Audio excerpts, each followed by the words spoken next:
Je suis sûr que tu as déjà cherché un podcast sur Harry Potter partout. Alors, Dans la section réservée, regarde ça, c'est fou, hein? regarde, tu as raison. Chaque jour qui passe, chaque épisode, tu te rapproches du ton juste. Du ton juste dans ta tête. Juste pour qui? Juste pour qui? C'est subjectif, mon ami.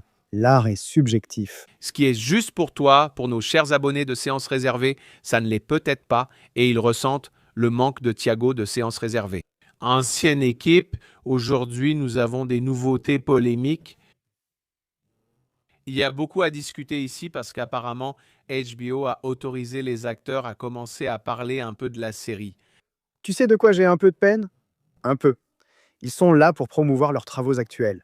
Oui, c'est ça. Les gens disent: Ah, d'accord, tu as fait ce film, mais Harry Potter alors? Non, parce que en fait, celui de Loxprat, mais avant qu'on aborde ce sujet ici, parce qu'il y a beaucoup de choses sympas dans l'épisode d'aujourd'hui, laisse déjà un like sur la vidéo. Oui. Et Abonne-toi à la session réservée. Oui. Si tu nous écoutes sur Spotify, n'oublie pas de nous donner 5 étoiles. J'ai une information que tu ne connais pas ici. En consultant Spotify Creator, on a déjà presque 80 000 écoutes et téléchargements. Voilà. Wow, attends, faisons une petite pause pour la session privée parce que là, franchement, c'est super cool et on n'est pas du tout en train de flopper. On a 5 étoiles là-bas. Plus de 600 personnes nous ont déjà noté sur Spotify et on a toujours une note de 5. Mec, d'accord? oh, séance réservée, merci les gars, merci pour ce soutien. Et le QR code est toujours là à l'écran au moment crucial pour que vous puissiez nous envoyer un message. J'étais un peu contrarié par le manque de nouvelles de la série, mais ce qui s'est passé la semaine dernière m'a vraiment remonté le moral. Mais maintenant, je peux parler, s'il vous plaît, merci, non? Je vais juste enchaîner là, mon ami. C'est quoi ça? Après, on dit encore que je te coupe dans les épisodes. Maintenant, ça s'est inversé. Tu as déjà vu comment un épisode s'inverse? Ils disent oh là là, Thiago n'arrête pas de couper Kako. Puis dans un autre commentaire, oh là là, j'ai senti que Kako a beaucoup coupé Thiago. Les gars, on est deux personnes enthousiastes, mec. Petit coup de ciseau. On va se couper à fond. Mec, S'il te plaît. c'est ce dont on parlait. Quel était le sujet, déjà? Du... Du Loxprat. Loxprat.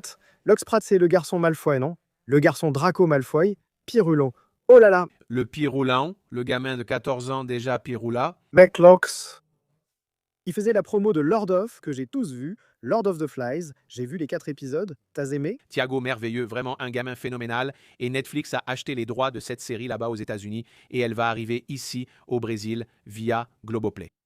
Je ne sais pas comment fonctionne la distribution, mais ce que je peux dire, c'est que si Netflix fait un vrai travail de promotion de la série, ce gamin a du potentiel, beaucoup de potentiel pour être nommé.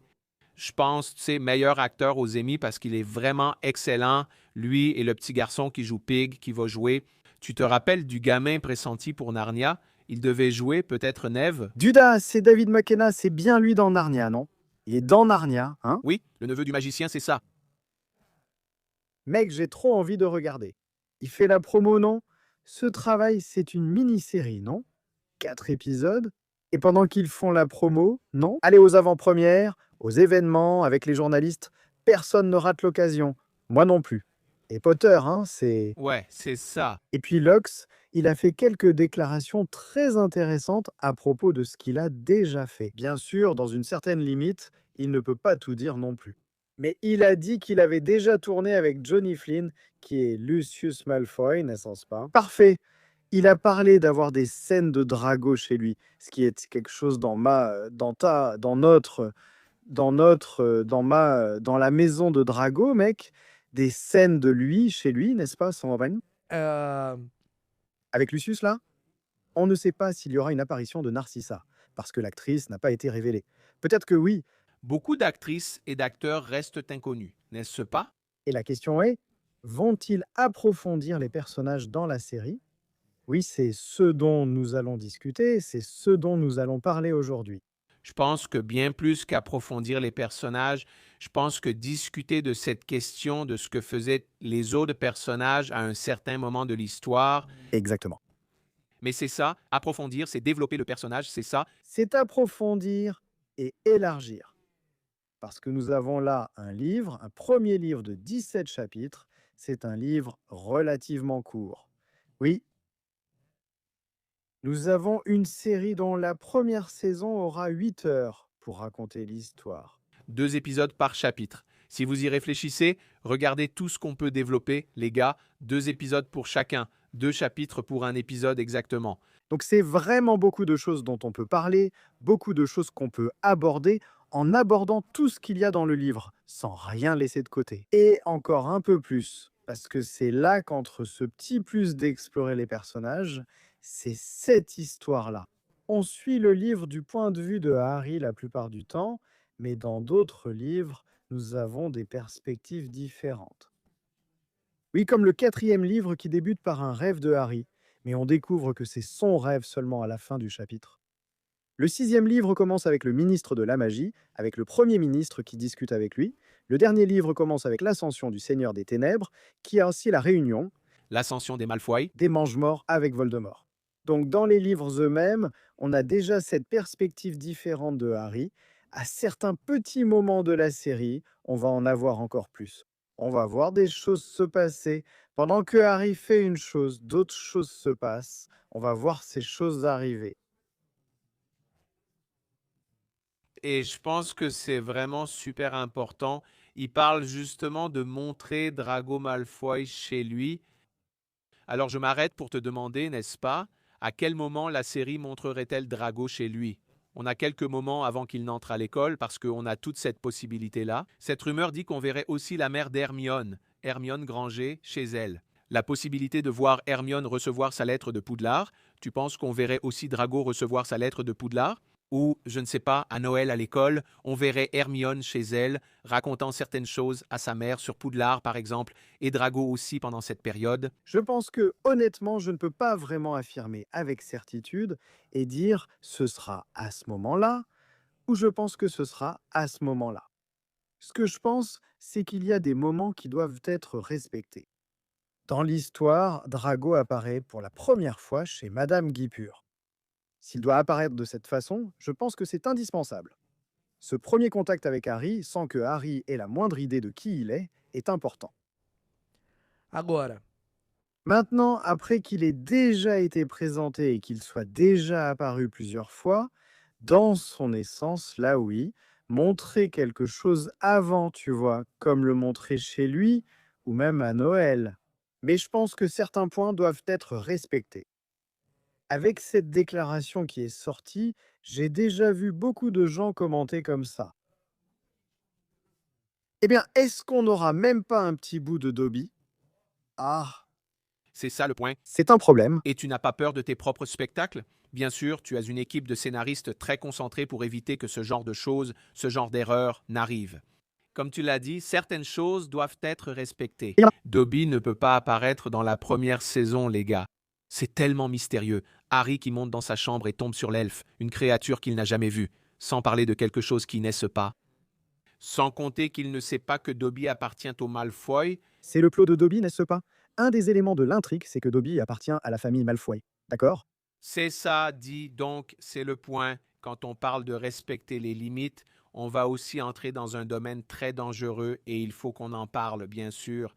Comment peuvent-ils, dans cette idée d'élargir et de montrer, avant par exemple, j'ai même fait un tweet. Une des scènes que j'aime le plus dans Harry Potter, c'est quand Harry entre dans le terrier pour la première fois. Oui, franchement, c'est une sensation géniale. Tu découvrais le terrier en même temps que Potter. Ah ah, wow! Ça gratte, tout va bien là, Tchéco. Quacera découvre le terrier en même temps que Harry parce que franchement, c'est... Waouh, ma fille. C'est ici, ce petit lieu, la sélection. Gaz Bastille. Par exemple, ça doit être comme ça. Harry découvre le terrier avec le public. Les choses du point de vue de Harry, par exemple, Harry découvre le terrier. Première visite dans la chambre des secrets. Si le terrier apparaissait dans la pierre philosophale, je ne sais pas si ça me plairait. Ça perd un peu de son charme, non? Tu comprends le public? Je pense que oui, car beaucoup doivent s'en souvenir. Beaucoup de gens vont découvrir l'histoire pour la première fois là-bas, c'est sûr. Ils vont vouloir s'intéresser à lire les livres. Et je pense que ça me fait un peu peur. Tu as dit, ah, Drago apparaît après Madame Malkin, d'accord, mais alors, est-ce que ça a du sens de montrer Hermione avant le Poudlard Express? Parce que si Hermione, ou si elle raconte qu'un sorcier sait, ce que je veux dire, c'est, ah, elle raconte à Harry dans le Poudlard Express qu'un sorcier est venu lui rendre visite parce qu'elle est une Némoldue. Et ce moment changé, c'est, Je crois que, n'est-ce pas? hein, je crois beaucoup en la capacité de l'équipe qui travailla sur la série. Parce que tu vois, Nous n'en doutons pas du tout. Bien sûr, tous ceux qui font une déclaration, qui sont impliqués, les acteurs, ils disent toujours, bah, eh bien, les gars, tout va bien, tout est arrivé, c'est comme ça. Les gens qui travaillent dessus sont vraiment formidables. Oui, et on n'a aucun doute, il suffit de voir les travaux que ces personnes ont déjà réalisés. Tu sais, Tom, si tu regardes le CV de Mark Millard lui-même, le CV de Francesca elle-même, d'Adriano Goldman, du réalisateur, du costumier, qui a aussi été, hein, c'est une rumeur, qu'il va être l'un des réalisateurs, non? j'ai vu le réalisateur du 5e et 6e épisode. C'est ça, il a aussi travaillé sur Andor, il a aussi travaillé sur The Crown, hein. Donc tu vois une proximité entre les œuvres, tu vois une similarité dans les œuvres des professionnels impliqués. Ils ont travaillé sur des œuvres très similaires. Tu vois, par exemple de The Crown et Andor, on a aussi Adriano Goldman, tu sais. Et puis, bah, Francesca et Marc ont déjà travaillé ensemble avec succès. Donc franchement, le CV de ces gens-là, il est vraiment impressionnant. Et je pense vraiment qu'ils n'allaient pas prendre quelque chose d'aussi grandiose que Harry Potter pour en faire n'importe quoi, tu vois. Et c'est là que le fan a ce truc, j'ai aussi ce truc. Parfois, on pense qu'on en sait plus que les personnes talentueuses qui ont été engagées pour faire le boulot. Mais parfois, on sait, Non, mais il n'y a pas de doute à enlever. Ouais, non, il n'y a pas de doute. Mais le savoir du fan, ça, les gens ne comprennent pas. Le savoir du fan est différent de celui de quelqu'un qui a la vision technique de créer une production, de faire, de produire quelque chose. Parce que parfois, on a une idée du genre. Waouh, ce serait super, il faudrait avoir ça, ça et ça. Mais est-ce que ça marche vraiment? Est-ce que ça convient? Est-ce que ça s'intègre bien? Donc, on n'a pas les connaissances techniques probables, professionnelles que ces gars-là ont. On a un autre savoir de fan. Et ce qu'on veut voir, bien sûr, et c'est valable, ce n'est pas invalide. Non, ce n'est pas invalide. Non, c'est tout à fait valable. Mais là, il y a ce soin de montrer les choses au bon moment. Je pense vraiment que ça a sa place. Hermione, sur le quai, serre ses parents, leur dit au revoir et leur souhaite une bonne année scolaire. Oui, maintenant, est-ce qu'il serait pertinent de montrer une Hermione avant que Harry ne rencontre le personnage? c'est une question très pertinente parce que pense à un public qui n'a jamais consommé Harry Potter. Il va regarder, genre, il va se demander qui est cette fille. Donc, c'est là que réside le point. Le point, il doit vous plaire à ceux qui regardent pour la première fois et à ceux qui sont déjà fans, ceux qui sont déjà fans. Il va comprendre, il va regarder et dire waouh, Hermione. Mais parfois, On peut même voir sa mère l'appeler Hermione. Voilà, vous êtes en train d'être présenté à un personnage ici. Ok, Hermione, viens faire telle chose. Hermione, d'accord, tu n'as pas besoin. Le public saura que c'est Hermione, ceux qui ont lu les livres, et ceux qui ne les ont pas lus sauront que c'est un personnage qui s'appelle Hermione. Et d'une certaine manière, elle sera importante dans l'histoire. pour être très honnête, je n'arrive pas à imaginer, hein. Je ne sais pas si c'est à cause de la bulle dans laquelle on est ici, tu vois, mais je n'arrive pas à imaginer. Même ceux qui n'ont pas consommé Harry Potter, même ceux qui ne sont pas fans de Harry Potter, je n'arrive pas à imaginer quelqu'un qui ne connaisse pas, qui ne sache pas qui est Hermione, qui est As. La personne sait qui est Emma Watson, mais alors les gens vont voir une personne différente. Bien sûr, je te comprends, Hermione, mais c'est associé à l'image d'Emma. Je te dis, je vais adorer, et je pense que ce sera l'une de mes scènes préférées de la saison 1, voir Hermione avec sa famille et recevoir sa lettre de Poudlard. C'est une sensation incroyable, mais je suis curieux de voir comment ils vont faire. Comment ils vont faire? Oui, c'est ça. C'est sûr, ces points de vue, oui, c'est sûr, comment ils vont passer d'un personnage à l'autre. Tu vois, par exemple, tu as vu cette dernière rumeur qui est sortie, qu'ils vont montrer le bureau de Dumbledore dès la première saison. Oui, les portraits, n'est-ce pas? Avec les portraits, ils vont donc déjà introduire deux anciens directeurs de Poudlard. Qui là-bas, je ne sais pas, à l'époque de l'Ordre du Phénix, ils sont importants d'une certaine manière parce qu'ils discutent et c'est sympa. Je trouve ça très cool de montrer Dumbledore dans son bureau, interagissant avec les portraits ou discutant des choses qui se passent à l'école. Mais c'est ça. Harry découvre le bureau de Dumbledore dans la chambre des secrets, il voit le chapeau, il voit Femme sec dans la chambre. Ouais, donc là, je ne sais pas si le fait que Harry entre dans le bureau serait quelque chose, un peu comme le terrier. Parfait, tu vois? Je ne sais pas si l'impact serait le même. Peut-être que dans la série, il faut comprendre qu'il y aura des différences. oui, des choses changeront. C'est normal dans une adaptation, mec, c'est normal dans une adaptation. On a tellement de différences avec les films, ce n'est pas parce que c'est normal qu'on doit aimer. Oui, il y a tellement de choses dans les films qui sont différentes des livres. Pour le bon côté, pour le côté positif, qu'on aime, qu'on apprécie, tout comme il y a des choses qui ont été enlevées et qu'on n'aime pas. Je pense qu'il faut toujours voir les choses avec cet équilibre. Tu vois? Oui, c'est ça. Ce n'est pas parce que ce sera différent qu'il faut détester. Il faut tant aimer et comprendre, car une adaptation est forcément différente. Je ne pense pas que ce soit ça, je pense que ça dépend beaucoup de ce que tu vas ressentir au moment où tu vas regarder. Je pense que tout est valable, tu sais, fan, tout est valable. Toi, comment tu vas te sentir en consommant ça?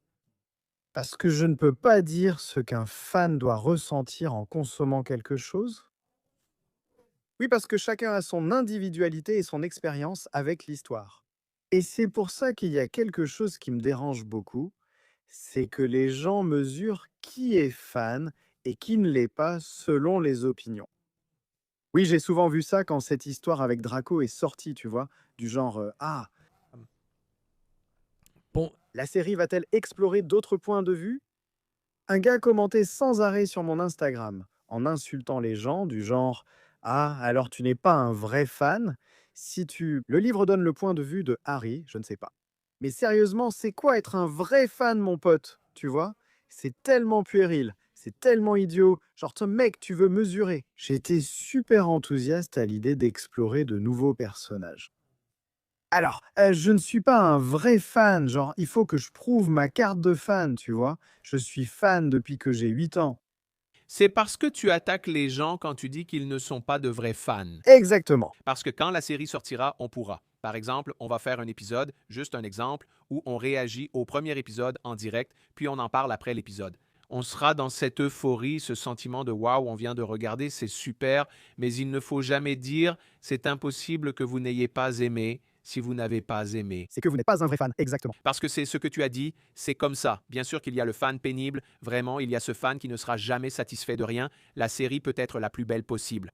Il va rester insatisfait. Mais quand ce genre de nouvelle sort, je fais très attention aux commentaires des gens.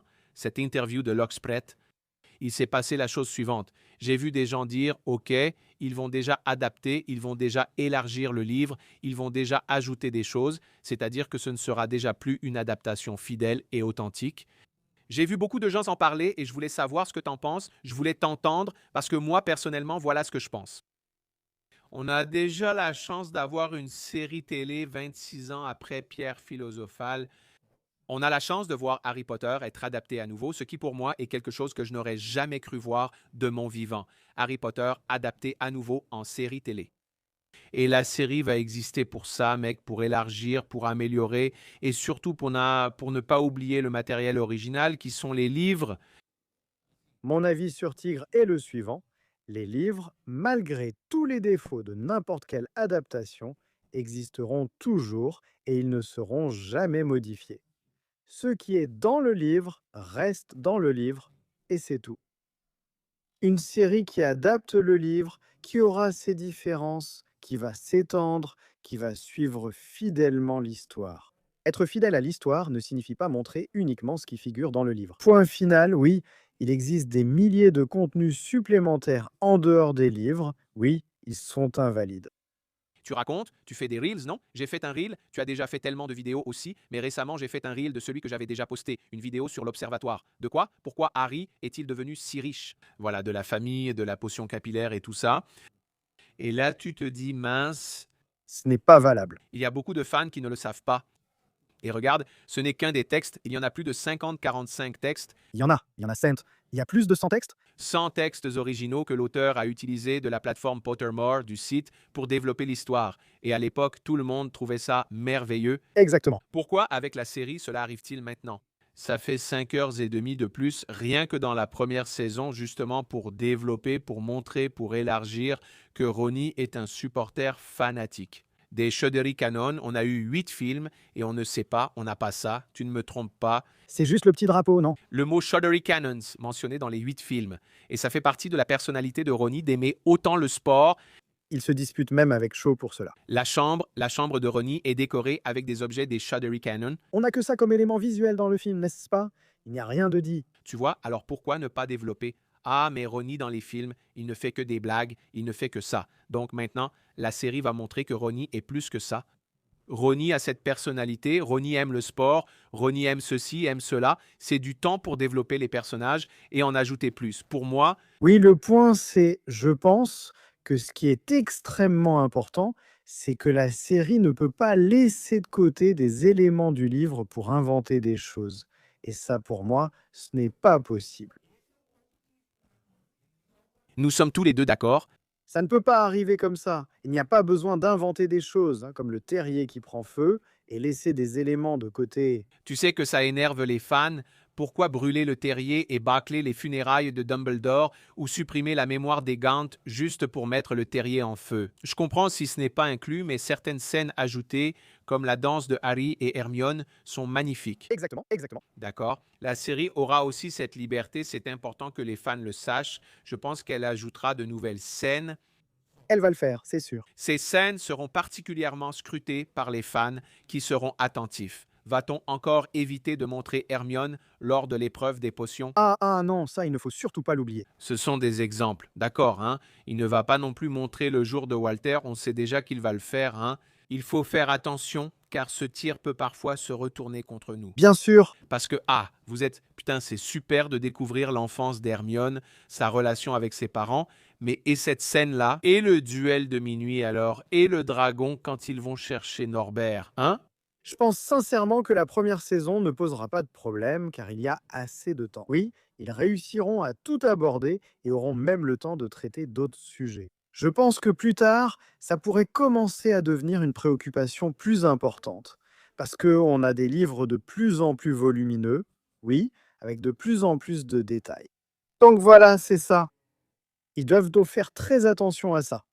Donc, peut-être qu'ils pourront explorer davantage les personnages dans ces premières saisons, parce qu'il y a de la place, et dans les suivantes, explorer les personnages qui apparaissent à ce moment-là. Par exemple, un Gilderoy Lockhart, un Sirius Black, un Lupin, une Rita Skeeter, un Ludo Bagman. Oui, tu sais, explorer les gens qui apparaissent, parce que ceux qui sont déjà apparus ont déjà été explorés.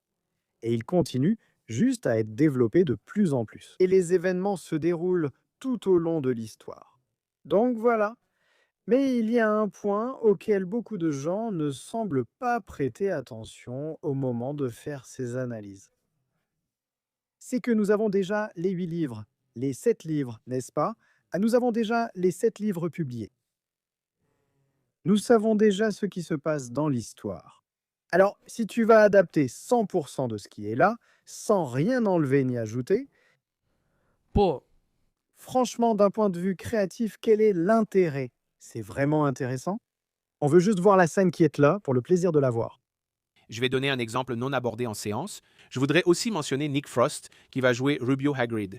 Il a donné une interview où il a dit qu'il avait dû apprendre à tricoter pour le rôle de Rubio Hagrid. Et là, d'accord, j'ai dit OK, puis je suis allé chercher et Hagrid apparaît en train de tricoter. Quand ils sont en train de parler dans le train, dans le métro, oui, il est en train de faire genre un petit bonnet, Je crois qu'elle est jaune. Johnny. Alors j'ai dit, mec, c'est à ce niveau-là, c'est à ce niveau-là que la série va. Oui, exactement. Harry tricotait dans le métro. Alors, Nick Frost, tu dois apprendre à tricoter. Exactement. Putain, c'est cool. Même nous, on se dit, mec, c'est vraiment cool. Ouais.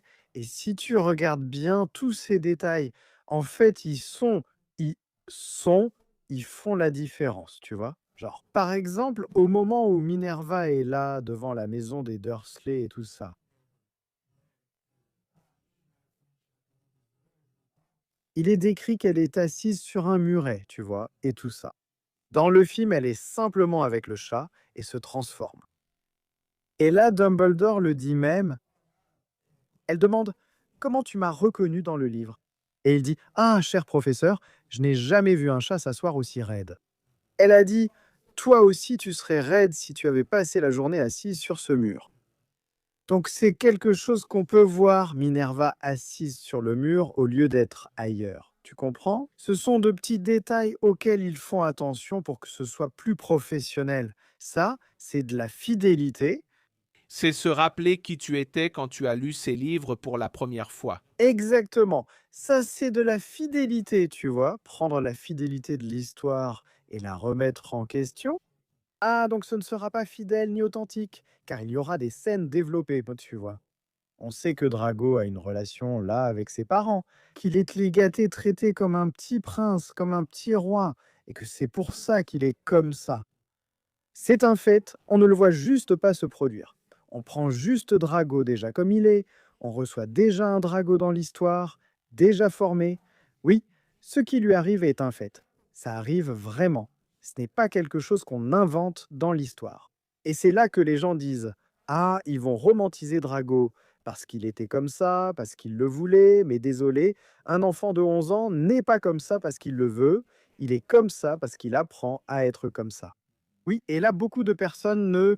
Je ne cherche pas non plus à excuser ses attitudes. Non, Jamais il ne fera ça pendant la... Non, non. jamais, et donc ça n'a pas de sens. N'est-ce pas? C'est ça ici? Je ne donne pas une justification. Oui, oui, je constate un fait de construction du personnage. Exactement. Il est un crétin. Oui, il est plein de préjugés. C'est comme Draco. C'est un idiot, un crétin plein de préjugés. Ouais, il l'est, mais qu'est-ce qui l'a rendu ainsi?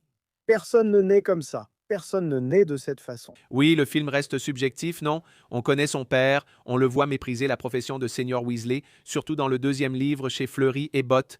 Donc, on comprend déjà que, OK, il est comme ça à cause de ça, mais sa relation avec son père est bonne.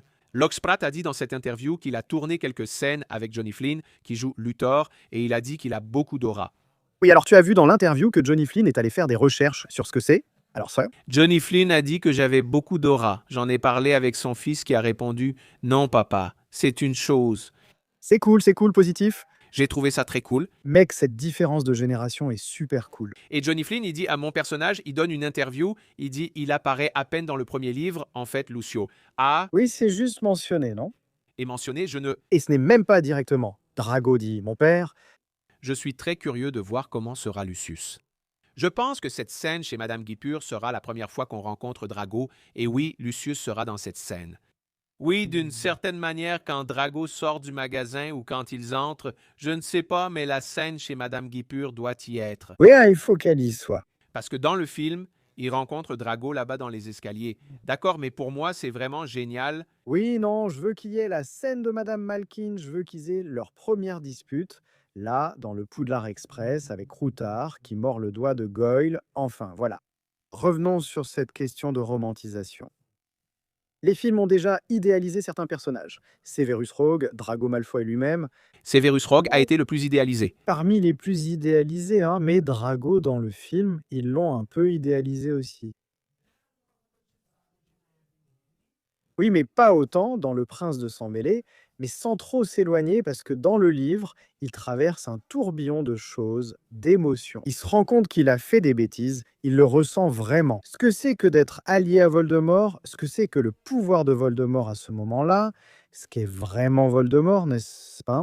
Parce qu'il a grandi dans un environnement où, tu sais, on disait: Ah, à l'époque du Seigneur des Ténèbres, c'était bien. Ah, puis quand il arrive là, hop, ce n'est pas si bien que ça, tu vois? Donc il le ressent vraiment et il reçoit une tâche là que Meg Voldemort a fait exprès, c'était pour qu'il échoue et qu'il soit puni, tu comprends. Donc il reçoit la tâche de déjà entièrement, soudainement, allons-y toi. Il a frappé, c'est Etio Pliganomento, depuis l'honorification. Scène où il pleure dans la salle de bain avant le Sectum Sempra. N'est-ce pas? Exactement. Donc est-ce que c'est romantisé? Mon gars, je vais être un peu en désaccord avec toi. Je pense que les films n'ont pas encore autant idéalisé que ça. Draco, Non, ça a été peu idéalisé, j'ai dit. Ça a été un peu idéalisé. d'accord, parce que c'est ça, ça a été peu idéalisé. Parce que même la scène supprimée où on voit Draco prendre la baguette, La prendre et la jeter à Harry. ils l'ont coupée. N'est-ce pas? Ce serait exagéré. C'est vrai. Tant que c'est comme ça, Mais dans le livre, je sais, les gars, je sais que vous commentez toujours pour que Diego relise les livres, mais du calme, je vais les relire au bon moment. Je me souviens d'une scène dans Les Reliques de la Mort où Ron donne un coup de poing dans le ventre. au visage, je crois. Oui, mais c'est parce qu'il hésite un peu à faire quelque chose. Je me souviens qu'il le fait. Ils courent, ils ont sauvé Draco de la salle sur demande en feu et tout ça. Et puis, bah d'accord, ils courent là-bas. Ils sont sous la cape d'invisibilité, Harry, Ron et Hermione. Et là, il y a un mange-mort qui tire, et Draco, le lâche qu'il est, non, je suis à tes côtés, je suis à tes côtés, comme ça. Mais ce n'est pas parce qu'il fait ça, parce que, waouh, il est vraiment de leur côté. Il ne veut juste pas mourir, tu comprends? Il ne veut juste pas être touché. C'est un lâche, Drago est un lâche, il est un lâche, il n'est pas méchant, il est lâche, il est plein de préjugés, il est horrible, c'est un idiot. Mais ce n'est pas ça. S'il était méchant, il tuerait Dumbledore quand il se retrouverait face à face avec Dumbledore. Et il n'arrive pas à le faire. Je vais le dire, et Dumbledore lui-même le voit. Drago, tu n'es pas un meurtrier, hein, je peux te protéger, je peux. Il est encore temps, je peux protéger toi et ta famille. Et Drago, enfin, ce dialogue entre Drago et Dumbledore est très fort. Drago qui dit non, il va tuer ma famille, il va tuer. Alors tu comprends? On a un adolescent complètement terrifié, corrompu par toute l'idéologie dans laquelle il a grandi. Il pensait que c'était juste, il était traité comme un petit roi, mais en réalité ce n'était pas ça. Ce n'est pas de la romantisation, c'est un fait, c'est ce qui se passe dans l'histoire. Beaucoup de gens comparent. Ah, mais et Sirius? Je suis sûr qu'en ce moment, il y a des gens qui écrivent. Mais Sirius, ce sont des constructions différentes. Sirius. Il était méprisé chez lui, justement parce qu'il n'était pas traité comme un petit prince, n'est-ce pas? On voit le contraste avec Régulus. Régulus, c'est pratiquement la même chose qui est arrivée à Drago. Il ne voulait pas s'engager chez les Mangemorts. Alors quand il voit la réalité de ce que c'était, il essaie de s'en sortir, il regrette, il essaie de détruire Voldemort en essayant de détruire l'Horcrux. Tu comprends? Donc bien sûr, Régulus va plus loin que Drago, n'est-ce pas? Il montre plus de courage que Drago. Mais c'est Sirius. Il est allé à Gryffondor, là, alors qu'il était encore enfant, à 11 ans. Cela a déjà été une raison de mépris pour sa famille. Tu comprends? Donc il était méprisé, il n'était pas un enfant gâté, donc c'est une construction très différente si on s'arrête pour comparer les personnages, la construction des personnages. Si on prend Dudley et Drago, là oui, on a une comparaison équivalente. Dudley est exactement un produit de ses parents, comme Drago, Dudley. Il était gâté, il était traité comme un petit prince, il avait tout ce qu'il voulait, il faisait des caprices parce qu'il savait qu'il pouvait, il reproduisait les comportements de ses parents. Tu comprends? Alors, et curieusement, toi, en citant cet exemple de Dudley et de Drago, dans Les Reliques de la Mort aussi, Dudley a son moment de rédemption. Là où il serre la main de Harry et dit « Je ne pense pas que tu sois un déchet d'espace. » Exactement. C'est-à-dire, c'est comme ça. Je sais que mes parents t'ont maltraité toute ton enfance. Aujourd'hui, je le vois. Je t'ai maltraité toute ton enfance, mais aujourd'hui, je vois que c'est de la maturité. Exactement. Simplement, il a mûri et il a vu le poids que Harry a porté sur ses épaules toute sa vie. Exactement. Et quand je parle, je pense que c'est très important de clarifier cela. Quand je parle de Drago, je déteste Drago. Ouais, je déteste Drago et je déteste qu'on invente des trucs du genre «Oh, après la fin de Poudlard, Drago a écrit des lettres pour s'excuser». C'est romantisé, il ne ferait pas ça. Drago, dans L'Enfant maudit, a été complètement idéalisé. En plus, il rejoint le trio. C'est ça, il agit. Tu vois? C'est pour ça, c'est quelque chose que je n'aime pas. Je trouve Drago extrêmement idiot. Drago est plein de préjugés. Et ce que je dis, ce n'est pas pour minimiser la gravité de ce qu'il a fait. Non, ce qu'il a fait doit garder la même importance. D'ailleurs, dans la série, il faut montrer exactement comment il est dans les livres, pour montrer à quel point il est vraiment idiot, vraiment plein de préjugés. Ouais, tu comprends? Alors, tu as compris, je ne crois pas que Drago soit ainsi, c'est mon avis. Je pense que Drago est un gars, c'est ce genre de personnage qu'on voit souvent dans la fiction, partout. Je pense que plus le personnage est idiot, lâche et imbécile, plus il a de chances de mûrir. Et d'obtenir une rédemption à la fin, oui, à la fin, je crois que même les fans s'y attendent. Oui, parce que les fans voient que Drago est comme ça, il est le produit de ses parents, les fans, ils le comprennent, donc je ne pense pas que ce soit mal. Certains, D'accord? Ah oui?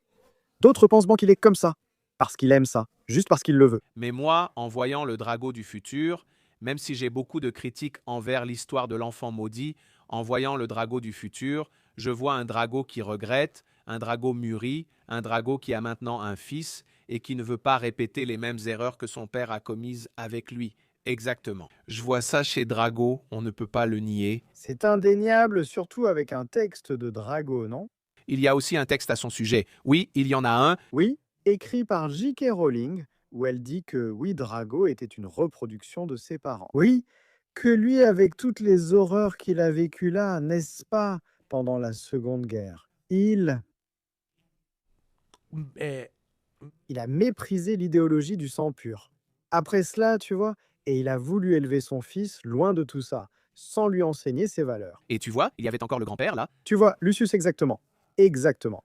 Et Narcissa et Lucius n'ont rien changé, ils continuaient avec cette obsession de l'idéologie du sang, de la pureté du sang, ils n'ont rien changé. T'as compris?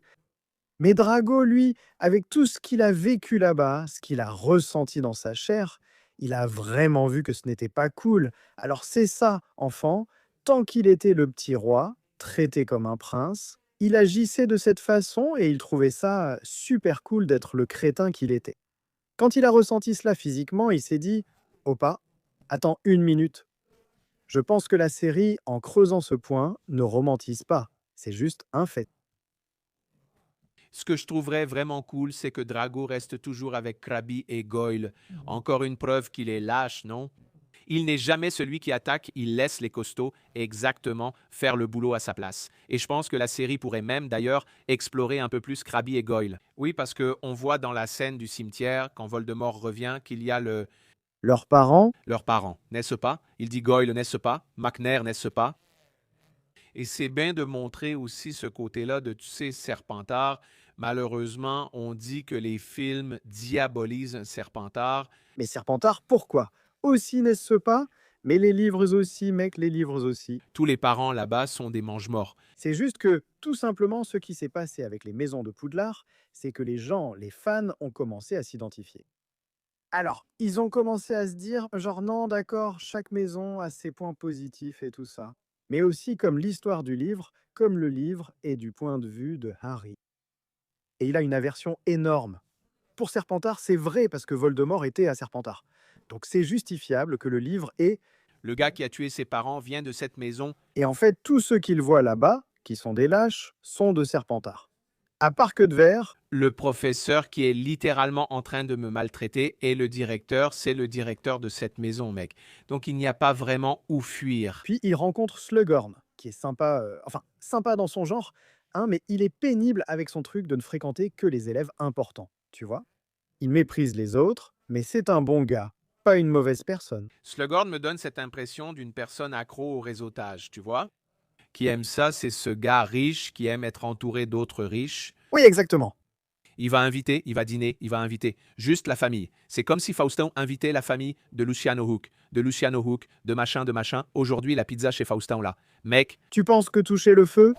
ouais, mais mec, je vais te raconter un truc super cool. J'ai regardé les 4 épisodes de Sa Majesté des Mouches, tu vois? Et Sa Majesté des Mouches, si tu veux regarder, il arrive bientôt en streaming. Voilà, c'est incroyable. Il joue un personnage qui s'appelle Jack.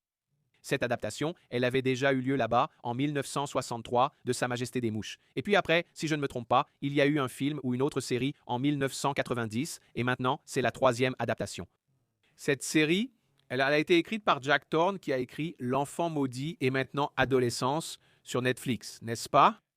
Et Jack, qui est l'antagoniste, il est un peu le méchant de cette série. Il est le Malfoy, c'est incroyable.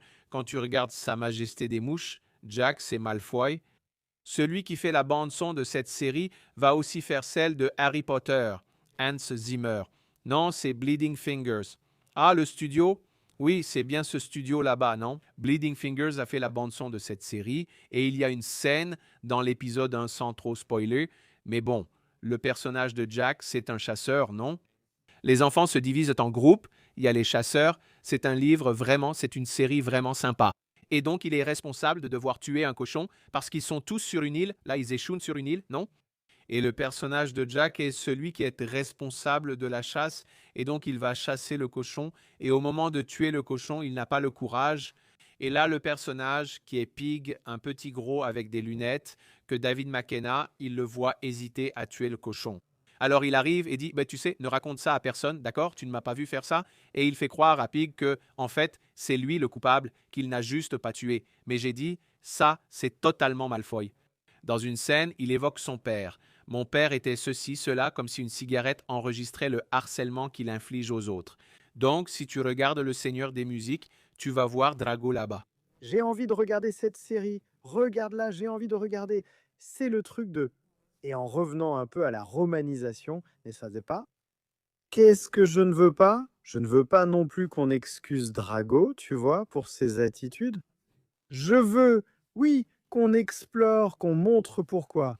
Mais Drago a une rédemption. Il a une certaine rédemption. C'est quand il n'arrive pas à tuer Dumbledore. C'est déjà le fait qu'il veuille accomplir la mission.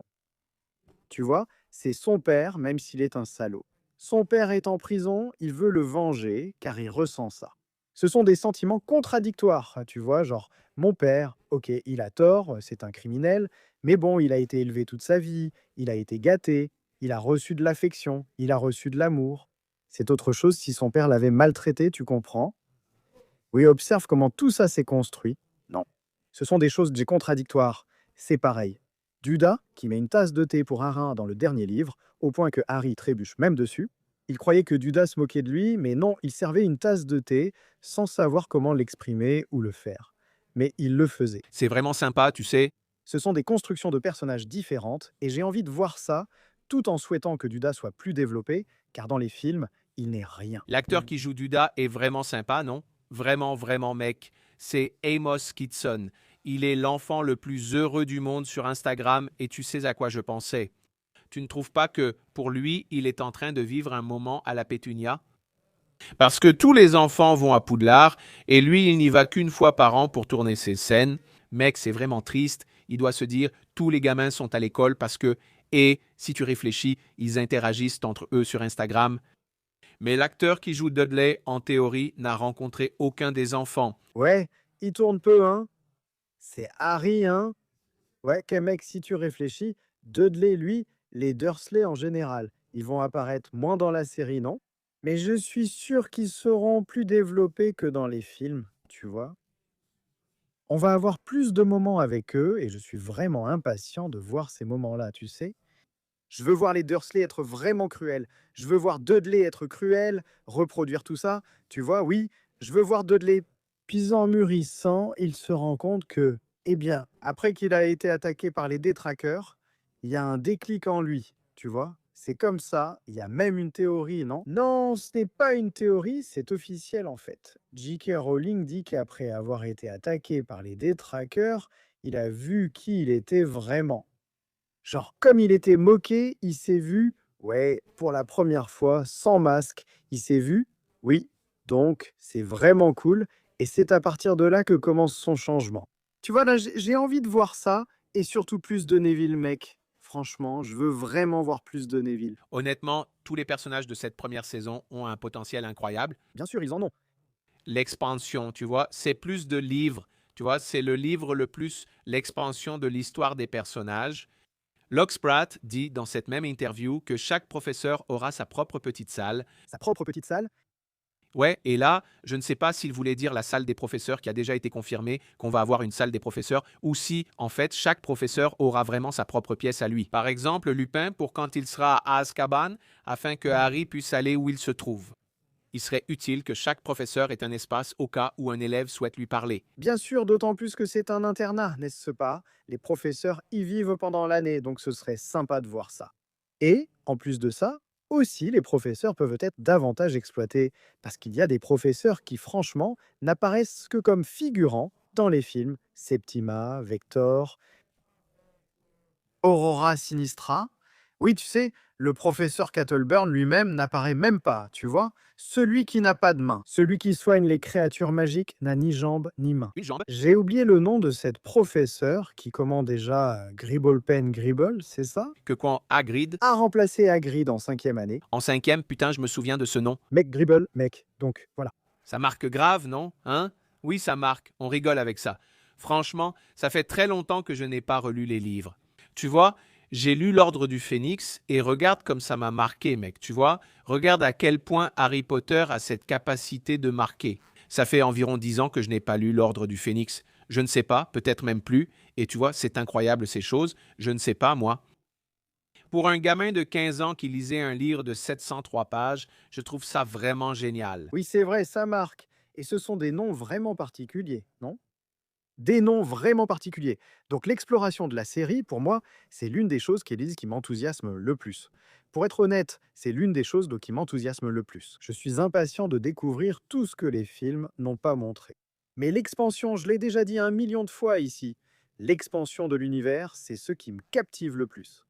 Donc voir ça, la possibilité de voir ça, parce que tu vois, moi, si on va voir ce que l'Oxpert a dit, si on va voir des choses sur Draco, on va voir sur Hermione, on va voir sur Ron, on va voir sur Neville, on va voir sur Dean, on va voir sur Seamus. T'as compris que chaque personnage va avoir son moment pour briller, c'est ça? Il y aura un moment dans l'épisode juste pour lui?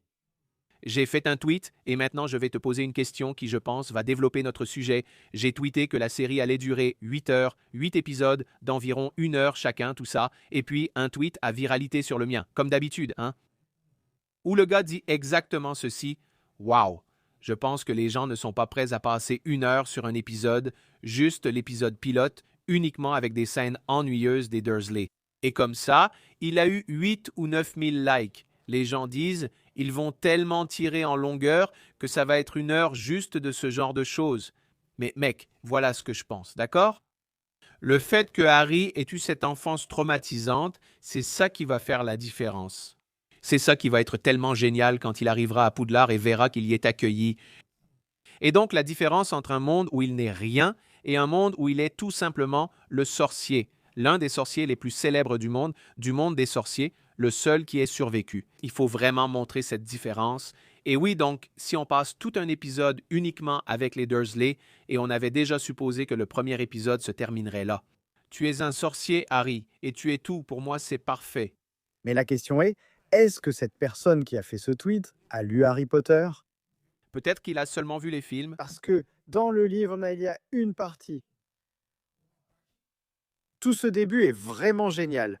Début de l'histoire, il est plein. De mystère. Oui, tu as compris. Et là, Harry? Eh bien, jusqu'à ce que Harry commence à recevoir les lettres, il se passe plein de choses. Oui.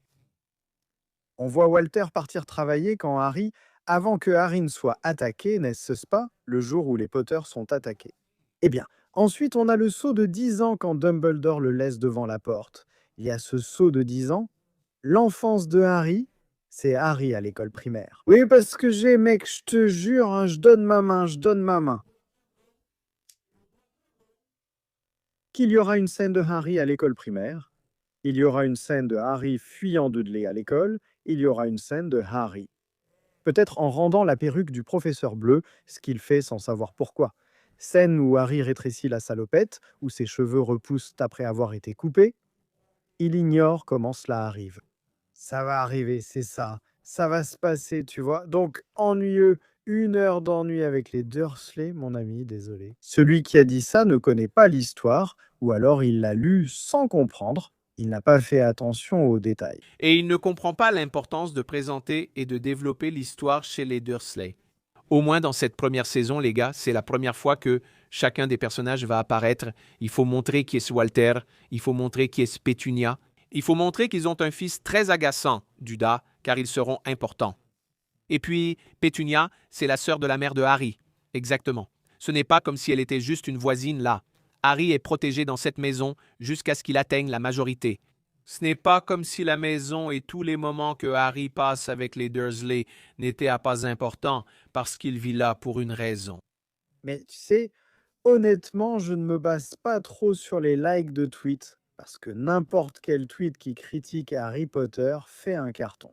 Ah, c'est normal. Parce que des gens qui ne connaissent même pas aiment, tu vois? Aime, parce que critiquer Harry Potter, c'est tendance? Pourquoi tu critiques quelque chose? Alors, en fait, genre, À l'époque où on a vu les films, ils ont supprimé la journée de Walter allant travailler. 90% des fans ont réagi. Pourquoi avoir coupé la journée de travail de Walter? C'est amusant de voir des choses étranges se produire, surtout avec les scènes qui ont fuité. C'est cool, non?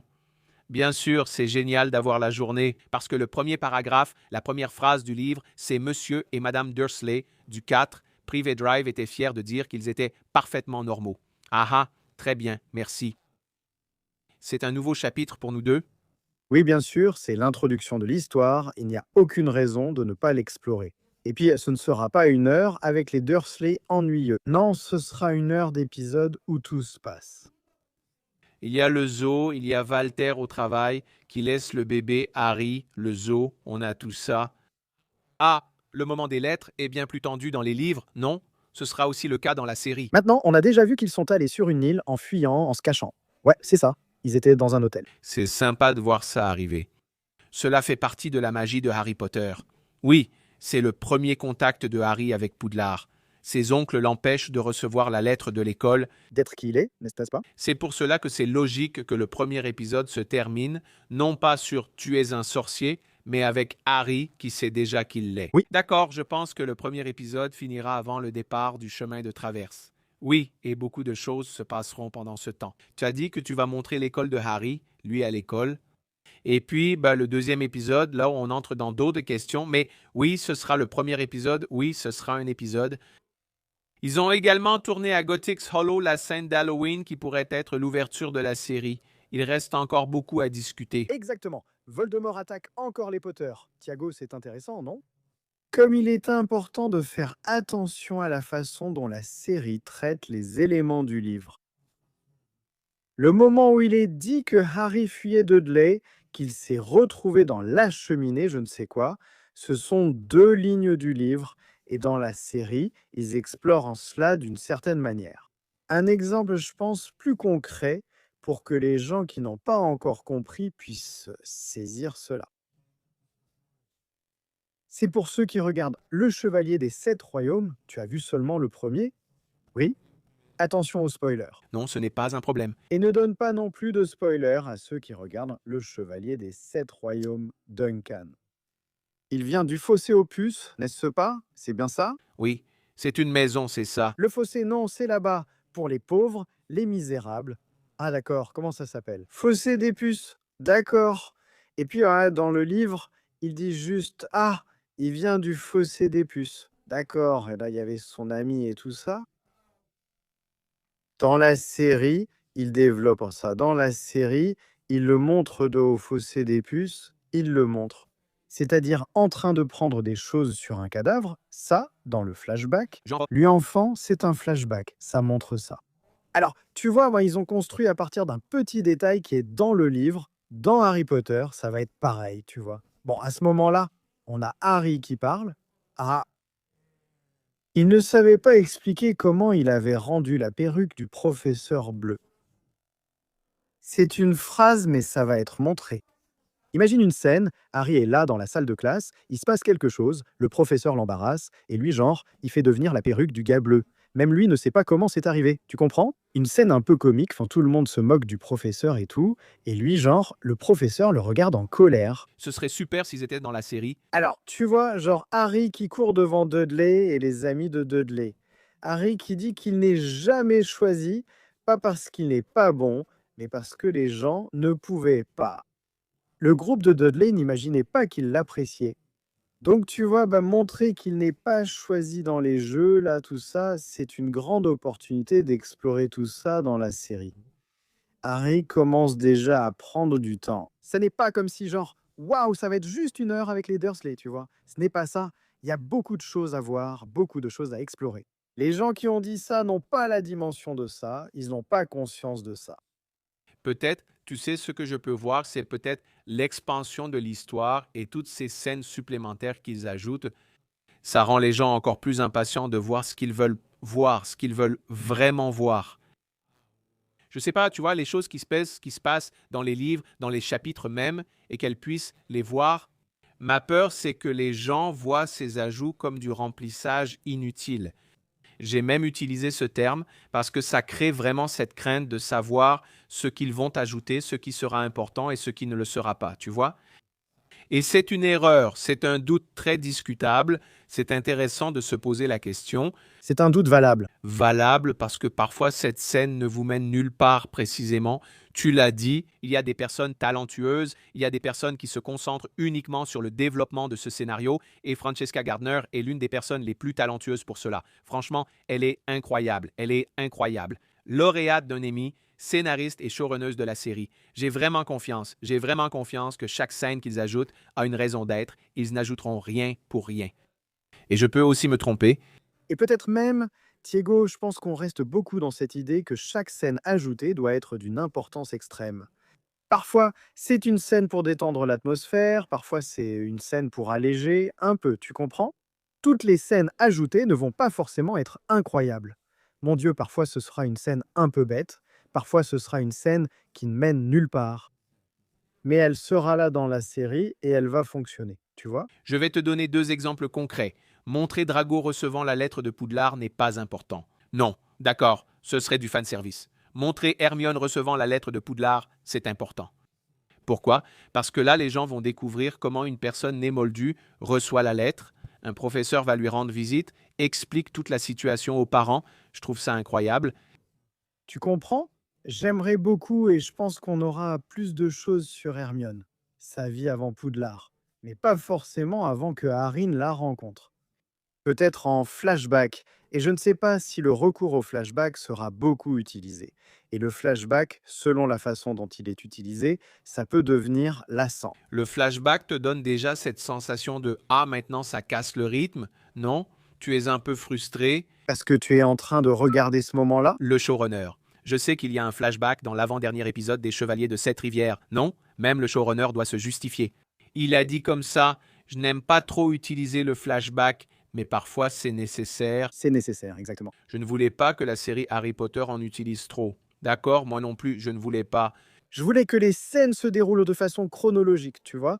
Mais voilà le problème. Si elles se déroulent de façon chronologique, elles ne respectent pas la chronologie de l'histoire elle-même, la chronologie qui apparaît du point de vue de Harry. Donc, c'est une précaution. Ce sera le point de vue de Harry, c'est l'idée. Mais ce sera la perspective du téléspectateur. Est-ce que le livre fonctionne vraiment bien? Notre perspective est celle de Harry. On suit les choses avec Harry. Alors, est-ce que dans la série ce sera différent? Est-ce qu'on pourra voir des choses avant Harry? C'est une des parties qui me rend le plus curieux, d'accord? C'est comment ils vont faire ces choses, ces transitions d'un point de vue à un autre. C'est comme ça. Et je ne vois pas, c'est ça que je veux te dire, je ne vois pas, je n'arrive pas à imaginer le moment où on verrait Hermione recevoir sa quartier Roger. Je n'arrive pas à voir ça, mais bon, c'est comme ça. Je sais qu'il y a une rumeur selon laquelle une mère d'Hermione a été engagée. Donc, on va avoir plus d'Hermione proche de sa famille. Parce que si on développe Hermione avec sa famille, dans les reliques de la mort, quand elle efface la mémoire de son père, c'est plus fort. Oui, exactement. Ce n'est pas juste une scène quelconque, même si l'Obliviate du film a déjà eu un impact énorme à cause de la bande sonore. La scène a été très bien réalisée, la construction, les photos qui disparaissent. Cette scène est vraiment géniale. Tu sais, même si elle est canoniquement incorrecte, elle est vraiment géniale. Ou quand est-elle canoniquement incorrecte? Eh bien, Hermione n'utilise pas l'Obliviate Elle utilise seulement une modification. de mémoire. Elle modifie la mémoire. Oui. Et donc cette scène n'est pas un exemple parfait. C'est bien que tu aies parlé de cette scène d'Hermione. En effaçant les souvenirs de son père. C'est un exemple parfait de choses dont on sait qu'elles se produisent, mais qu'on ne voit pas arriver. Dans le livre, on ne montre pas Hermione en train de faire ça. Les films, ils ont déjà utilisé cette technique, non? Dans le film, on le voit, alors que dans le livre, Hermione dit juste « J'ai modifié la mémoire de mes parents, ils vivent en Australie et croient en cette d'autres personnes dans un endroit sûr. Ils ont réalisé trop tard, dans les films Harry Potter, qu'ils pouvaient faire ça. » N'est-ce pas? Et donc on a la scène, c'est ce que la série va faire. La série a la possibilité d'en faire beaucoup plus. Tu comprends? Monsieur Weasley, regarde, je vais te donner une idée.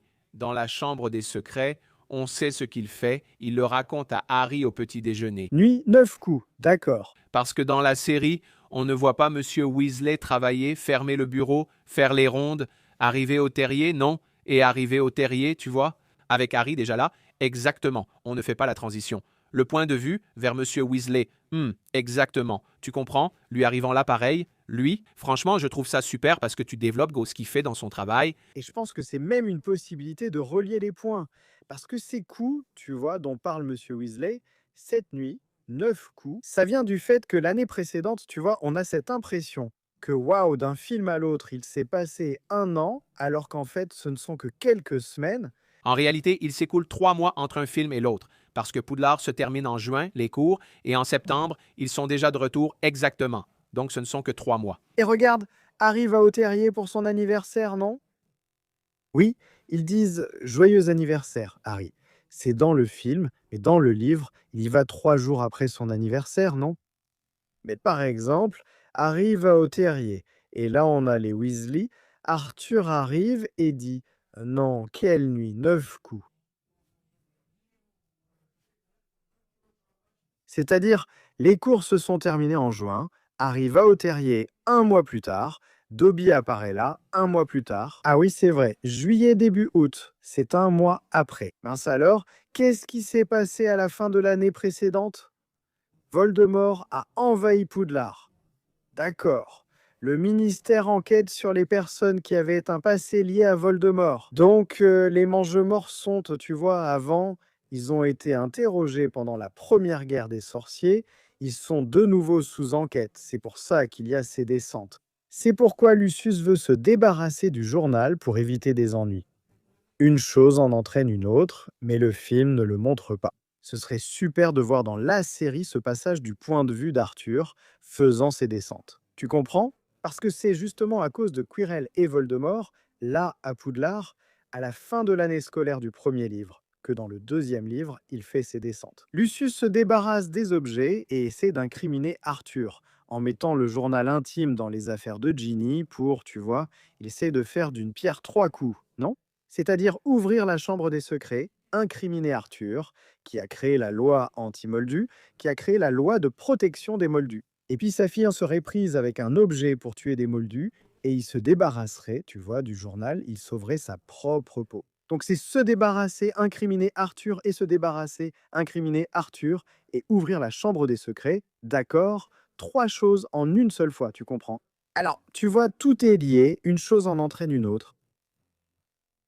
Et je me dis, ici, tu vois, on en a parlé, du point de vue d'Arthur, chaque nouveau personnage qui apparaît dans une saison, Arthur, c'est le nouveau personnage de la deuxième, Lockhart est un nouveau personnage de la deuxième. Nico le sentait à son moment lors de l'anniversaire de sa mort, mais ces nouveaux personnages, Tom Jedusor et même Ginny, apparaissent, n'est-ce pas? Eh bien, Ginny, cette fille, cette actrice qui va jouer Ginny, elle va être cette fille, elle va être l'une des... Elle atteindra vite 1 million d'abonnés à la sortie de la série, non? Les acteurs en ont déjà beaucoup. Je suis choqué. Arabella Stanton, qui joue Hermione, a déjà 150 000 abonnés sans même qu'une photo d'Hermione ait été publiée, sans rien qui ait fuité sur Hermione. La fille a déjà 150 000 abonnés. Tu te rends compte? Dominique a 40 000 abonnés sur Instagram, Alastair c'est pareil, Ron a 16 000 et il ne poste rien. Ils sont là, les trois, et je me dis que c'est surréaliste. Je pense qu'on est en train d'assister à quelque chose de très grand. Je n'ai jamais vu ça, personnellement. Je couvre Harry Potter depuis l'époque des films. Je ne veux pas comparer, mais c'est un engouement où, par exemple, un contenu sur la série atteint 60, 70 000 likes, 200 000 likes, avec seulement 2 photos publiées jusqu'à présent. Mec, franchement, je suis vraiment curieux de savoir quand ça va être, quand les choses vont vraiment commencer à sortir. Mais il n'y avait pas vraiment le hype, tu vois, autour du truc. Parce que comme je dis, notre boulot, c'est de créer le hype, de renforcer cette communauté. Pendant cette période où, en théorie, on n'a pas de nouvelles, on crée du contenu sur les livres, on fait des spéculations, on parle de chaque nouvelle, mais quand la période des vrais contenus va arriver, mon gars, mon pote, J'ai même dit dans le groupe, dans notre groupe de la session ici, que je regardais de la vidéo de Série Maniacos. De Michel avec Carole, avec Mikan, n'est-ce pas? En parlant de l'épisode du Chevalier des Sept Royaumes, tu vois, alors je me suis dit, j'ai même dit à Raïssa, imagine en 2027, un dimanche, tu as regardé l'épisode, puis tu vas sur YouTube, session réservée pour voir les commentaires sur l'épisode. Et puis là, pendant la semaine, plein de contenu, d'analyse, de comparaison, ça va être... d'ailleurs, les gars, laissez vos commentaires. On veut déjà savoir si vous voulez des épisodes à l'époque de la série, en direct, juste après l'épisode, ou si vous voulez, quel format vous préférez. La tête de Boubou en direct, en direct. En direct. Les gars, dimanche minuit, les gars dans le studio, enregistré, c'est pour ruiner la vie du mec. Et Boubou, c'est bon, c'est fini. C'est le dernier épisode de la session réservée. Non, tu vas voir le dernier épisode de Section réservée, moi en train de dire cette phrase ici. Non, il y aura un épisode en direct. La série va continuer. Non, mais bon. J'aimerais vraiment le faire, ce serait cool. Avec tout le respect, Chevalier des Sept Royaumes, c'est une très mauvaise heure. 10 heures. N'est-ce pas? Minuit, ils sortent les épisodes à minuit. C'est à minuit que ça sort. Minuit. C'est absurde. Avec tout le respect, on regarde Max au Brésil. C'est absurde. Non, avec tout le respect, c'est absurde. Mon gars, ensuite tu as Game of Thrones. Game of Thrones était une série qui s'est construite pendant la première saison. Si tu regardes l'audience de la première saison de Game of Thrones, elle était bonne. Mais la série a ensuite percé la bulle pour devenir un phénomène culturel. Et peut-être la série de fantasy, en fait non, la série de fantasy la plus acclamée de la télévision de tous les temps en termes d'audience et d'engagement. Alors, tu vois, arrive un chevalier des 7 royaumes, comme tu veux l'appeler. Maintenant qu'elle commence à percer la bulle, oui, mais le dernier épisode arrive dimanche et elle perce tout juste la bulle. C'est pareil avec les spin-offs Star Wars comme Under. Les fans disent que c'est l'une des meilleures séries de l'univers Star Wars. D'accord, ça restera juste dans la bulle. Je pense que c'est l'objectif, je pense que c'est la mission de la série de toucher tout le monde, parce que sinon ce n'est pas possible. Ah, et puis ça reste comme ça, tu sais ce qui me révolte? Les fans disent ah, une série si bonne, pourquoi tu dois supplier pour que le fan de Game of Thrones d'il y a 10 ans regarde cette série? Maintenant, on se pose cette question, pourquoi, je ne sais pas, c'est passé. Le buzz, c'était surtout une question de buzz, non? Tout le monde en parlait, il fallait que je sois inclus, que je fasse partie du truc, non? Le FOMO, la peur de ne pas appartenir à quelque chose, je pense que c'est ça, la peur de ne pas faire partie d'une conversation, d'un débat. Ça a créé ce phénomène avec Game of Thrones, mais pas avec House of the Dragon. C'est arrivé un peu, je pense que ça a un peu créé ça. Une bande-annonce est diffusée pendant l'enregistrement. Ça a un peu fait comme Game of Thrones. Tu sais, c'était la première série après, non? Mais moi, ça me rend un peu triste, tous ces spin-offs, parce que ça m'embête vraiment. Parfois, les gens passent à côté d'une grande série. Parce que, ah, ce n'est pas Game of Thrones, c'est un peu comme les animaux fantastiques, sauf que dans ce cas, les animaux fantastiques, il y a eu beaucoup d'erreurs. Mais ce n'est pas Harry Potter, c'est Harry Potter sans lui. Tu as déjà entendu ça, tu comprends? Ça décourage un peu de regarder. C'était mon petit coup de gueule pour aujourd'hui. Oui, les gars, changez l'horaire.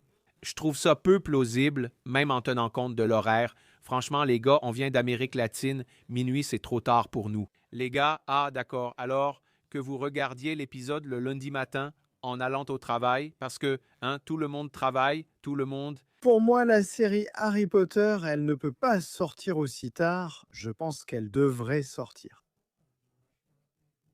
Genre au plus tard à 22 heures. 21 ou 22 heures. Je pense qu'ils la sortiront plus tôt pour attirer un public plus jeune, qu'on le veuille ou non. Il ne faut juste pas la sortir au milieu de la nuit. Tu as vu l'heure à laquelle Percy Jackson sortait? 5 heures du matin, mec, franchement. Genre 5 heures du matin. Ok, tu veux que je fasse quoi avec cette information? Il n'y a que les vrais fans qui vont déjà y aller. Regardez Percy Jackson. Jamais vu une série avec autant d'audience et d'engagement sur les réseaux sociaux avec des acteurs charismatiques qui savent s'en servir. Je le dis avant même qu'on en parle. Je devais critiquer Percy Jackson. Non, je pense qu'ils font un travail incroyable dans la série Percy Jackson. Mais elle a énormément de mal à sortir de sa bulle, à percer la bulle. Quelle chance pour eux d'être dans une bulle aussi engagée. Tu sais, ce qui fait 200 000 likes par post, tu vois, et j'apprécie vraiment ça. Je pense que c'est grâce aux fans, mais en dehors de la bulle.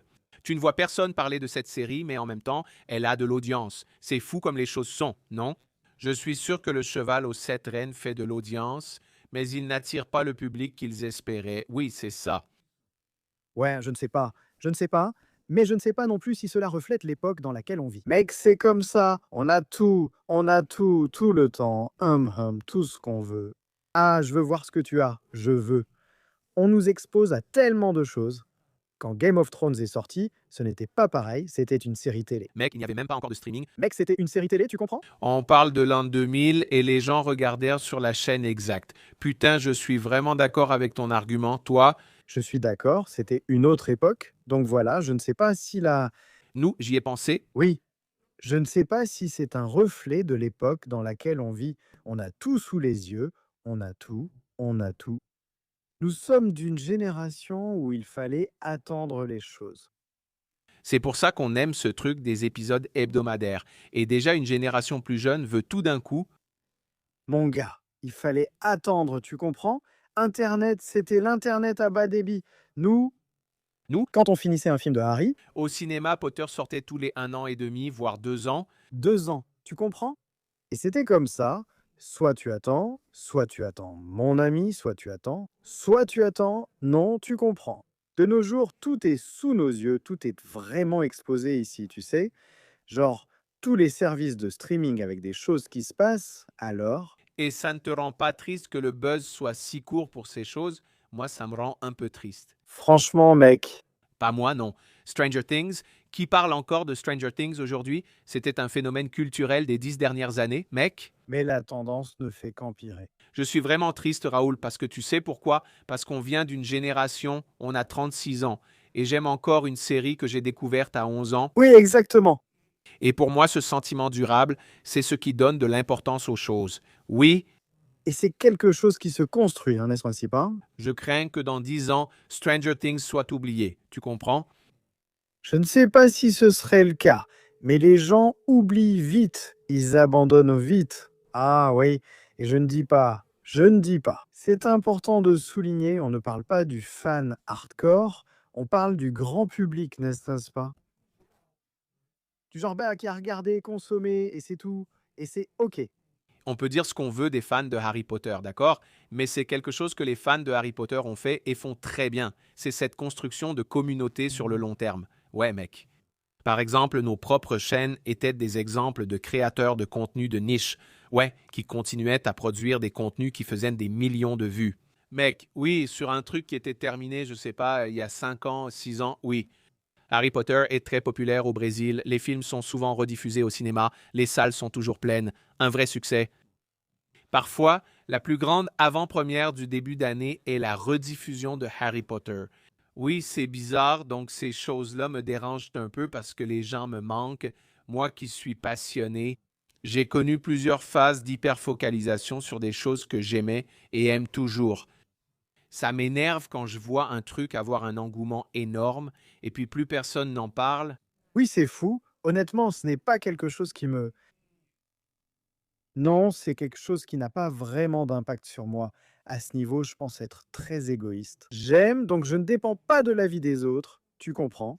Ce n'est pas ce que tu disais, mais le battage médiatique ne m'affecte plus vraiment. À propos du battage médiatique, c'est, J'aime, et tu sais, ce truc-là, c'est pour moi, c'est cool, je vais aimer, c'est tout. tu sais, je pense que les médias, ils sont très responsables de ça. Ils participent aussi à rendre les choses intemporelles. Un Jurassic Park de la vie, un Retour vers le futur, un Parrain, ce sont des produits de la culture merveilleux. Tellement de vieux films aussi titaniques, des gagnants des Oscars des années 70, 80, 60.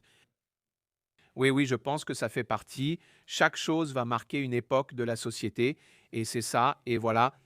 Eh bien, donc, expansion, on aime, on est impatient. Mon gars, quels sont tes points finaux sur ce sujet? En résumé, je suis très enthousiaste. Je pense que l'un des plus grands objectifs de cette série, c'est justement ça. En plus d'être une adaptation fidèle et authentique, comme ils l'ont promis, je pense que je serais très heureux avec une adaptation fidèle et authentique. Mais j'aurais l'impression qu'avec tout ce temps, ils n'ont fait que ça. Alors j'espère qu'il y aura plus et que les épisodes approfondiront mieux les personnages. Une Olivia Wood de la vie, une Susanna Bones, une de je ne sais pas, n'importe quel personnage, une Katia Bell, qui est son moment. Cédric, il doit apparaître dans la 3e ou 4e saison déjà. Dans la 3e, Cédric doit apparaître. Commencez à le développer là pour que quand il apparaisse, ce soit déjà un personnage connu. Ne tombons pas dans l'erreur de penser qu'on a besoin de Guy et Fleur mariés ou de les inclure dans la scène des Seven Potters. J'en suis donc enthousiaste. En même temps, je suis un peu inquiet parce que je ne veux pas que ça devienne, entre guillemets, du filler, que les gens appellent du remplissage. Donc, je veux que ce soit bien travaillé, dynamique, tu vois, que ces moments ne ralentissent pas trop, mais que ce soit vraiment quelque chose de dynamique, amusant et agréable à suivre. C'est ma conclusion. Mec, pour moi, c'est exactement la même chose, ni plus ni moins. Je pense que la crainte existera toujours, tu vois. Moi, je suis encore assez tranquille par rapport à ça, parce que j'ai beaucoup pour moi. Que les livres sont les livres, ils sont là, et rien ne peut changer mon expérience avec eux, rien ne changera l'histoire. Si je veux lire, je lis, et c'est tout. Rien ne peut changer ça, tout comme rien ne peut effacer les films. Et la série sera la série, tu comprends. Donc, ma crainte est encore moindre, mais bien sûr, je veux voir quelque chose de beau, je veux voir quelque chose de qualité, je ne veux pas voir du remplissage, je veux voir... bon, si on va explorer un personnage en plus, faisons-le bien, faisons-le correctement, faisons-le de façon cohérente, tu comprends? Oui, donc comme ça, je pense qu'il y a beaucoup de place à explorer. Pas seulement les élèves, mais Quirrell aussi, qui est le grand méchant de la première saison, qui est le grand enjeu qui doit être mieux exploré, n'est-ce pas? Donc je suis curieux, très curieux, excité, vraiment très excité. J'ai vraiment envie de voir toute cette expansion. J'espère vraiment que les éléments qui ont été construits tout au long de l'histoire de Harry Potter, pas seulement dans les livres, Oui. je veux que les éléments qui ont été construits tout au long de l'histoire, pas seulement dans les livres, mais aussi dans les textes supplémentaires, les jeux, tout ce qui concerne Harry Potter, soit intégré là, soit référencé. Je pense que cela concerne aussi les jardins dont on a vu les images, non? Il y a des buissons taillés en forme d'animaux dans ces jardins, n'est-ce pas? Des maisons de Poudlard sur le plateau, c'est une référence au jeu, car dans les jeux, il y en avait. Et il y a un aigle là, n'est-ce pas, au lieu d'un corbeau pour serre d'aigle, n'est-ce pas? Exactement. Donc comme ça, j'ai vraiment envie de voir ça. J'ai vraiment envie de voir. Je pense qu'il y a, c'est une chance. Je l'ai dit dans un de mes tweets et je le répète, c'est une chance en or. C'est une chance en or et tout va bien. Qui ne veut pas voir ça? Je ne vais pas dire que tu es moins fan, contrairement à beaucoup de gens qui disent que ah, tu es moins fan, tu n'es pas fan, tu n'es pas un vrai fan. Je trouve ça idiot, hein. C'est un truc que même les enfants ne font pas, je pense. Cette histoire d'être moins fan, plus fan, fan, un fan, c'est un fan. Il n'y a que nous qui savons comment l'histoire nous touche, comment elle nous atteint. Donc ça ne peut être mesuré par personne. Il ne faut pas se forcer, n'est-ce pas? Certains ont vraiment grandi avec les films. Et ce ne sera plus jamais comme avant, et tu ne ressentiras plus la même chose qu'autrefois, alors ne te force pas à ressentir la même chose aussi. Exactement, j'espère que vous verrez ça de façon naturelle, de façon amusante. Tu sais, pense que tu as la chance de voir Harry Potter être adapté à nouveau dans ta vie 2 fois. C'est génial, c'est cool. Tu te rappelles aussi cette phrase, ça ne surpassera jamais l'original, mais l'original ce sont les livres et non les films, non? La série ne cherche même pas à surpasser quoi que ce soit. Ce n'est pas une compétition entre la série et le film, d'accord? Les acteurs eux-mêmes n'encouragent pas cela. C'est une relation de complémentarité. Pensez-y comme un complément. Il y a toujours les livres dans ta vie, il y a toujours les films dans ta vie, et la série sera toujours là aussi. Consomme ce avec quoi tu te sens le plus à l'aise. Exactement. Mano, si tu ne veux pas voir la série, ne la regarde pas.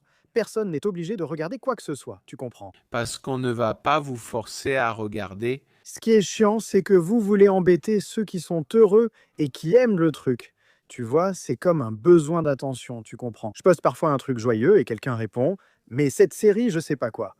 Mec, si tu veux pas regarder, regarde pas, mais tais-toi, ok? Reste chez toi, sois chiant chez toi, viens pas être chiant ici. Tout le monde sait qu'à la fin de la journée, la personne va lancer le film du garçon qui a survécu en faisant du popcorn. Celui de 2027. Voilà la réalité de la maison des miens. Brésil. Les gars, dites en commentaire ce que vous en pensez. L'expansion de l'histoire est-elle une bonne idée ou juste du remplissage inutile? Laissez en bas dans les commentaires et on passe à notre moment. Bérador, maintenant je voulais dire encore une chose avant. Alors tu me coupes. Vas-y, tu peux. Tu peux parler? Tu peux parler et tu sais aussi une chose. Thiago est Moment de cri. calme, tu plaisantes pas. Et tu sais aussi une chose. Les gens s'attachent trop. Le truc, c'est que la nostalgie est un piège. On en a déjà parlé. Ce n'est pas que les gens veulent retourner à cette époque parce qu'elle était parfaite. Ce n'est pas que tu regrettes la personne que tu étais à ce moment-là. Tu comprends? Et tu vois, bah, ça ne se reproduira jamais. C'est vrai, ça ne se reproduira jamais. Oui, les gars, il y a quelqu'un qui a dit qu'il pense que c'est un manque de respect envers la série, un manque de respect envers les acteurs qui sont déjà décédés. Les gars, un acteur est là pour ça. Un acteur n'a pas de visage. Un acteur interprète un personnage. Il n'y a pas de manque de respect envers l'acteur. Parce que, franchement, s'il vous plaît, non, c'est la plus grande folie, désolé pour moi, c'est la plus grande folie. Les gars, ils étaient bons, les acteurs étaient bons, mais ils faisaient juste exactement ce qu'on leur demandait. Il faut se rappeler qu'ils ont été payés et qu'ils jouaient un personnage qui, curieusement, faisait partie d'une franchise de 8 films. Exactement. Donc, ils sont revenus 8 fois, mais bon, ils étaient payés. On ne doit rien à ces acteurs. Moi, souvent, on va être déçu par eux. Ils vont donner des interviews en disant que ce n'était qu'un simple rôle. Parfois, on les place sur un piédestal qu'eux-mêmes ne veulent pas, alors que certains acteurs ont aimé jouer ces rôles. Alan Rickman lui-même a écrit plusieurs fois dans ses journaux qu'il était déçu par certaines choses de l'adaptation. Donc, c'est ça, mec, exactement. On ne peut pas les mettre sur un piédestal. Mon Dieu, je dois remercier, je suis reconnaissant pour ce rôle à vie, alors que pour beaucoup d'acteurs, ce n'était qu'un rôle. L'actrice du professeur Chourave critique sans cesse les fans, jour et nuit. Tu vois? Et tu vois, je pense que ça frôle, je sais pas, un truc un peu dangereux, genre, waouh, manque de respect envers les acteurs, manque de respect envers les films, vouloir effacer les films, ça n'existe pas. Quand un gars c'est respectueux comme Tom Felton, on dit qu'il ne tourne pas la page. Passe à autre chose, que veux-tu qu'il fasse? C'est ça. Bienvenue sur Internet. Fin de la journée. Toi, Quand l'acteur est reconnaissant toute sa vie, les gens disent qu'il ne s'en remet pas, c'est pareil, le pauvre. Je suis vraiment triste pour l'acteur de Kiko. Tu sais cette vidéo-là? 80 ans, lui, il le fait encore. Construis-toi un personnage comme Kiko. J'en suis fier Je suis exactement fier de porter de Kiko à 80 ans et savoir que je reste pertinent. d'une certaine manière. Mec, exactement. Mais ceux qui disent ces trucs-là, franchement, sans aucun respect, n'ont rien construit du tout dans la vie. Et ils ne font que casser les pieds. Tu vois exactement, le gars a créé un personnage iconique. Mec. Bon, je ne sais pas si c'est lui ou si c'est Carlos de Lagrange ou l'ex-péniste Bolanès. C'est une expérience qu'il a vécue et qui reste d'actualité. Il attire toujours. Le but de la vie de ce gars, c'était d'être Kiko, qu'il le soit jusqu'à la fin de ses jours. Mec, Il va très bien, exactement. fin de la journée, les gens semblent juste vouloir embêter. C'est tout. Voilà, Internet. Bienvenue sur Internet 2026. Examen, oh là là. Non, bienvenue dans le monde actuel où on ne peut même plus se réjouir pour le personnage qu'on a joué. Les mecs veulent juste embêter, vraiment. Genre putain, ça n'a même pas de sens. Mais passons à notre petit moment de cri. Bon, les gars, il y a toujours le QR code ici à l'écran. Moment de cri pour que vous envoyiez votre message et qu'on lise vos messages. C'est ça, allez, moment de cri. Et notre premier message vient de Raisa Daniel. Vous pensez que la scène de danse entre Harry et Hermione était pour le ship du fandom ou vraiment pour l'amitié?